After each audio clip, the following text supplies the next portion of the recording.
Be alert. Tomorrow, your body will begin responding to something no one around you can see, something invisible, yet undeniable. And no, you won't be able to stop it. June 29th, 2025. The day before the month exhales its final breath, a threshold moment. While the world outside may seem unchanged, deep within you, everything is shifting. You'll notice sensations, strange pulses, sudden fatigue, pressure, or unease. These aren't accidents, they're signals, warnings. Your biology is trying to speak. Because this isn't just a feeling, the Schumann resonance is behaving strangely. Earth's crust is emitting a low hum, and those odd bodily reactions you've dismissed, they're your body's way of saying, pay attention. And one of the symptoms. It's probably something that happens to you all the time, but you never realize what it actually meant. I'll explain what it is and the real reason behind it later in the video, because it's a lot deeper than you think. But before we get there, there's something else you need to hear. You might wake up with this tomorrow, and you won't even know what hit you. There's something unusual coded into June 29th. You see, the day before the end of a cycle carries a strange charge. It's not part of the ending, and it's not the beginning. It's the in-between, and energy loves to hide in the in-between. That's why this day acts like an energetic fuse, quiet on the surface, but ready to detonate beneath the skin. Tomorrow, you might wake up feeling like something invisible already began, and you're just now catching up. It won't show up in headlines, it won't trend, but those who are sensitive, they'll know something shifted, even if they can't explain how. But what if that is the key? This day is a spiritual checkpoint. If your body reacts, it's not because something's wrong, it's because something's working. If you're feeling strange, it's not a coincidence, it's a confirmation. And what happens during this day could change how you feel in the days that follow. You're sitting still, there's no noise around, and then a sharp frequency shoots through one ear, maybe both. It lasts a few seconds, maybe longer. You blink, brush it off. Tinnitus, you think. Maybe dehydration, maybe nothing. But what if it's not nothing? People across the world are reporting sudden, high-pitched ringing, often out of nowhere. No explanation, no pattern. But when you listen closer, something weird happens. The pitch changes depending on which ear you hear it in. Right ear, that's external. That's spiritual interference, messages, guidance, sometimes even warnings trying to break through into your awareness. The right side is your connection to higher dimensional input, the stuff that doesn't come through words, but through sound signatures. Like the universe is pinging your frequency. Left ear, that's internal. That's your soul triggering something. A memory, a knowing, a dormant piece of you activating. The left ear ringing is you communicating with yourself from a deeper, older level. And both ears at once. That's not an accident. That's an alignment, a download, a merging of timelines. This isn't a health issue, it's spiritual sonar. Your body is literally hearing the frequency grid fluctuate, and it's tuning itself in real time. Not all sound is sound, some of it is code. So the next time that sudden pitch cuts through the silence, don't rush to dismiss it. Pause, notice. Ask yourself what just shifted, because sometimes what you hear isn't coming from the world outside. It's coming from the one you're just now waking up to. You're walking into a room and suddenly, there it is. A scent, vivid, specific. Maybe it's warm cinnamon, like your grandmother's kitchen, or the sterile tang of smoke, like something just burned, or something you can't even name. But it hits you hard and deep and real. You stop and ask, do you smell that? But no one else does. They look at you, confused. But here's the thing, that smell isn't physical, it's energetic. These phantom scents aren't hallucinations, they're psychosensory echoes. Your energy field is clearing itself, and your nervous system is interpreting it the only way it knows how, through scent, the sense most tied to memory, emotion, and spiritual imprint. When you smell something that isn't there, it's your aura clearing out trapped frequencies. Think of it like smoke after an energetic fire, a purge of something old, unresolved, or forgotten. It may feel nostalgic, like a message from the past, or it may feel uncomfortable, like your body burning off stagnant emotional data. Your aura has a scent, and when it's clearing, you can smell the past burn. This is one of the rarest symptoms of spiritual detox, but also one of the most powerful. It means your body is in real-time purification mode. And the weirdest part, these scents often carry messages. They're symbolic, and if you pay attention, they can reveal exactly what's leaving. So the next time you catch a whiff of something no one else can smell, don't ignore it, because your energy field is talking, and it has a scented signature. You're mid-sentence, watching something random, scrolling your phone, no heavy emotions, no allergies, no wind in your face, and suddenly one eye starts to water. Not both, just one. Maybe a single tear rolls down, maybe it just wells up. But it's there, quiet, subtle, strange. You blink it away and move on. But what if that wasn't a random body glitch? What if your body just let go of something your mind couldn't even see? This isn't a coincidence. This is a soul-level release. And the tear duct, especially on one side, acts as a kind of emergency pressure valve for emotional residue stored in your energetic field. Your body is purging feelings you've outgrown, not through loud cries or emotional breakdowns, but through a precise, targeted drop of water. When the soul weeps, it chooses silence. The tear falls anyway. One eye tearing is often connected to polarity shifts within you. If it's your left eye, it's the divine feminine, your intuitive, emotional self, flushing something ancient. If it's your right eye, it's the divine masculine, your action, your boundaries, your sense of control, breaking down old, rigid layers. This kind of tear isn't about sadness. It's about release. It's about the grief you didn't realize you were still carrying, a soul memory that's been stuck in your field. Sometimes it's not even from this life, and the fact that it happens without warning, without context, is exactly the point. Your conscious mind would resist it, but the body always knows when it's time to let go. So don't brush it off. That single tear could be the final goodbye to a version of you that no longer fits, a timeline that's collapsing quietly in the background. Some endings don't need closure. They just need a tear. Let it fall. You reach for the doorknob. Zap. You pass a fork to someone. Snap. You go to pet your cat, adjust your blanket, touch a railing. Again, that sharp little spark.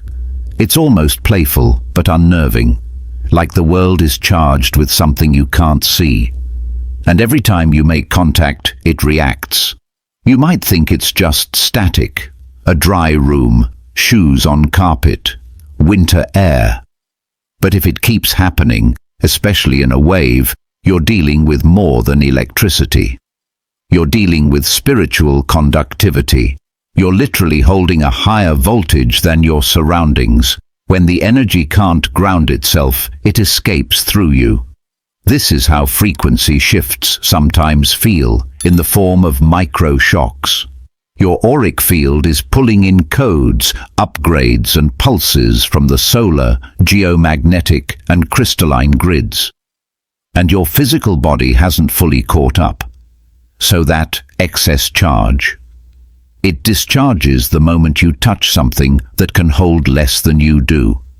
That metal object. That doorknob. That person. They're just your temporary ground wire.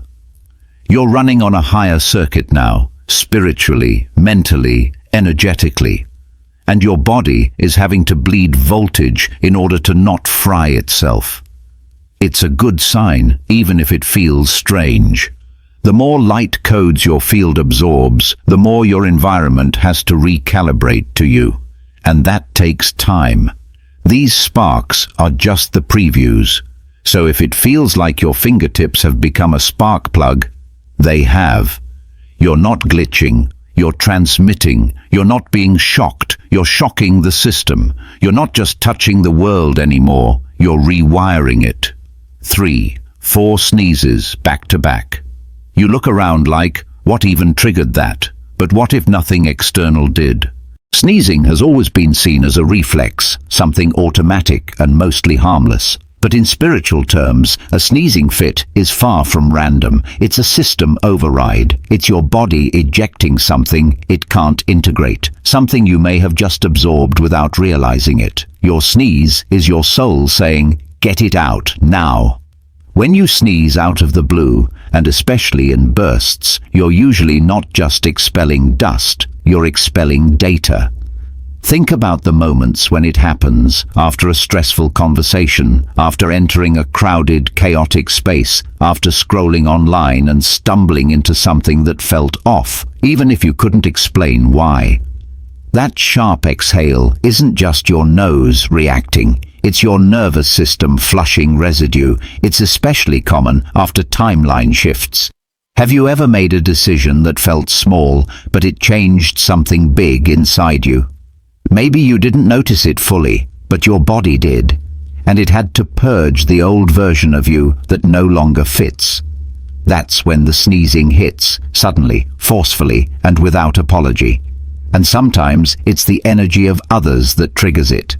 You meet someone, they smile, they're polite, but something clings to you after, and within minutes your nose flares, and bam, 3 sneezes in a row. That's your auric boundary doing cleanup duty. Spiritual immune response. Sneezing is the body's way of saying, you just touched something you weren't meant to hold. It's fast, it's physical, but it's also informational. So the next time you sneeze for no reason, stop. Take a breath. Ask yourself, what just entered my field? What did I just walk through or scroll past or silently agree to without noticing? Because the sneeze, that involuntary jarring jolt, could be your body ejecting a contract you never meant to sign. Remember earlier when I said one of the symptoms is something that probably happens to you all the time, but you never realize the meaning behind it? Yeah, this is the one. You're sitting still, maybe meditating, maybe just thinking, and then burp. It's not loud, but it's odd, and it keeps happening out of nowhere. You might laugh it off, call it weird, move on. But here's the truth. This is not a digestive issue. It's a frequency issue. This is your solar plexus evacuating stuck energy, and burping is the release valve. Burps aren't always food-related. Sometimes they're emotion escaping through the stomach. Your solar plexus is your center of power. It's where self-worth, boundaries, confidence, and personal identity live. It's also where you store fear, guilt, and unspoken resentment, especially the kind that simmers under the surface, never fully dealt with. Burping is the body's way of pushing stagnant emotions upward and out.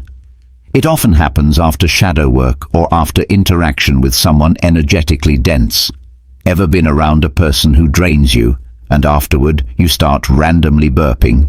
That's your system detoxing from the energetic imprint they left behind. This isn't New Age fluff. Healers, energy workers, even shamans have experienced and used this kind of purge as part of deep clearing work. You might not feel the energy intellectually, but your gut does. It stores what you're not ready to process until the moment comes where it has to eject it physically. And sometimes it doesn't even belong to you. You're just carrying someone else's emotional leftovers. Burping is the sound of energy leaving the body without needing your permission. Pay attention to when it happens. Are you reflecting on something from your past? Thinking about someone specific? Processing a situation that never felt fair or finished? If so, congratulations. The burp isn't awkward. It's sacred. It means your body isn't holding on to that story anymore. It's releasing the tension that was buried too deep to cry about, too small to rage over, but still dense enough to keep you heavy. So the next time it happens, don't get embarrassed. Don't hide it. Listen to it. Your body is speaking in a language that's older than words. You're going about your day, maybe in conversation, maybe in total silence, when suddenly one ear goes muffled. Not fully deaf, but like someone stuffed cotton in it. Sound dulls, pressure builds. You swallow or yawn to fix it, and then, just as fast as it came, it's gone. You brush it off. Maybe pressure from sleeping wrong, change in altitude. But here's what no one tells you. When it happens without a clear cause, that sudden ear blockage is an energetic event, not a physical one. What you're experiencing is a frequency filter being activated. Think of it like this. Your body is receiving a download, a package of data too subtle and fast for the brain to decode in real time. So it slips in through your energetic field. And one of the key portals for that kind of transmission is your ears, but not both at once. Because the left and right ears are not the same when it comes to spiritual communication. The left ear hears the soul. The right ear absorbs the world. If your left ear plugs up, it's often a sign that something internal is surfacing. Soul codes, subconscious information, past life echoes, or ancestral transmissions meant only for you. This kind of muffling acts like a privacy shield. You're being given a message you're not supposed to intellectualize yet. It's being absorbed directly into the subtle body. If it's the right ear, however, the sensation is different. It's external pressure, environmental energy stacking around you. This could be someone thinking about you intensely, energetic cords tightening, or even collective field shifts. You're being pinged by something outside of your system, and your ear is buffering the signal until you're ready to engage.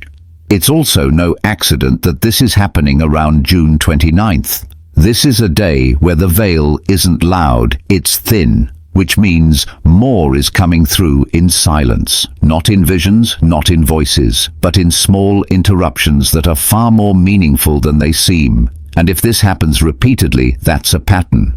Your energy is clearly in transition. Downloads don't just happen in dreams or meditations. They happen in checkout lines, in elevators, in traffic. And when you're aligned enough, the body knows how to pause the noise to let the real signal in. So next time your ear goes silent for no reason, don't rush to fix it. Don't shake your head or pop your jaw like it's a glitch.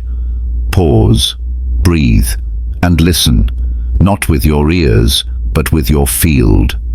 When the body quiets the world, the soul speaks louder. You're sitting still, not working out, not panicking, just still. And then, thump. You feel a rhythmic pulse, but it's not in your chest. It's not your heartbeat. It's in your wrist bone, behind your knee, in your ankle, or your lower back.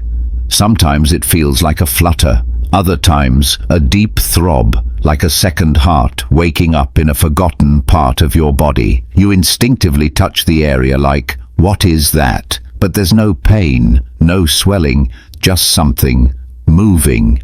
So what is it? This could be, and many believe it is, your subtle body coming online. We're talking about dormant meridian lines, energy nodes, and spiritual circuitry activating after years of disuse. Your body isn't broken, it's rebooting. Most of us live for decades with only a fraction of our energy system fully functioning. Trauma, conditioning, environmental toxins. They all block or numb out the energetic pathways we were born with. But during energetic hotspots like this one, especially when the planetary field is in a lull before a spike, the system starts prepping. And one of the ways it preps is by rebooting flow through your old energetic highways. That pulsing you feel, that's life force returning to places it hasn't touched in years. And that's not poetic, it's literal. Ancient traditions like traditional Chinese medicine and Ayurveda have always taught that energy flows in rivers across the body. Western science is only beginning to detect the electrical and electromagnetic fields that correspond with those lines. So why now? Because June 29th isn't just a random date. It's what some call a resonance checkpoint, a time when your vibrational field is being tested and tuned, not by force, but by invitation. These subtle pulses aren't intrusions, they're confirmations. Your energy is not stuck anymore. It's circulating. It's cleaning house. You're not just feeling your heartbeat. You're feeling your light body breathe. It might feel odd. It might make you second guess. But this is the beginning of a new type of sensitivity. One that can detect movement in places most people never notice. It's a powerful sign that you're stepping into a more multidimensional experience of your own body. One where you don't just hear energy or think about it, you feel it activate from the inside out. So next time your toe pulses or your elbow or the small of your back hums like a motor warming up, don't dismiss it, don't fear it. It might just be the ancient grid within you turning back on for the first time in lifetimes. The ones who feel it first are the ones who lead the rest. If anything you've experienced today felt even remotely familiar, the ringing in your ears, the pulsing in your legs, the sudden scent of something that isn't there, you need to hear this. You are not broken. You are not overreacting. You are not imagining it. You are waking up. Most people won't notice. They'll shrug it off, suppress the symptoms, blame their diet, their phone, the weather, anything they can measure. But what's happening here? You can't measure it, not with a thermometer, not with a Fitbit. Because this isn't physical in origin, this is frequency, and the ones who are tuned in, they always feel it first. You don't get a choice in that. You didn't raise your hand and ask to be first, but something deep inside you agreed to it a long time ago. That's why the symptoms show up in your body before anything happens in the headlines. It's why you get restless when others feel fine. It's why you knew before you even heard a single word that something about June 29th wasn't normal. Because this day, this exact date, is not just a random blip. It's not a placeholder in a calendar, it's a pre-initiation sequence. The quiet before a deep wave. June 29th is the knock. July will be the opening. Right now the energy is subtle, but specific. It's targeting the energetically sensitive. The old souls, the too intense people who always seem to know things before they happen. If you're feeling these things in your body, it's because you're being recruited, not by force, but by frequency. You are a first responder of this next energetic phase. You're being cleared for higher input, and yes, it's hard. Being first always is. The chosen ones, and no, that's not a metaphor, are the ones who feel first, suffer first, and rise first. You're absorbing what most people will only begin to notice weeks from now. But by then, you'll already be standing, anchored, ready. If you're still watching, I'd like to thank you for your attention. If you enjoyed the content and want to see more, please consider clicking the subscribe button. Your support is very appreciated. Feel free to share your experiences or thoughts in the comments below. Until next time, take care and subscribe for more insightful content.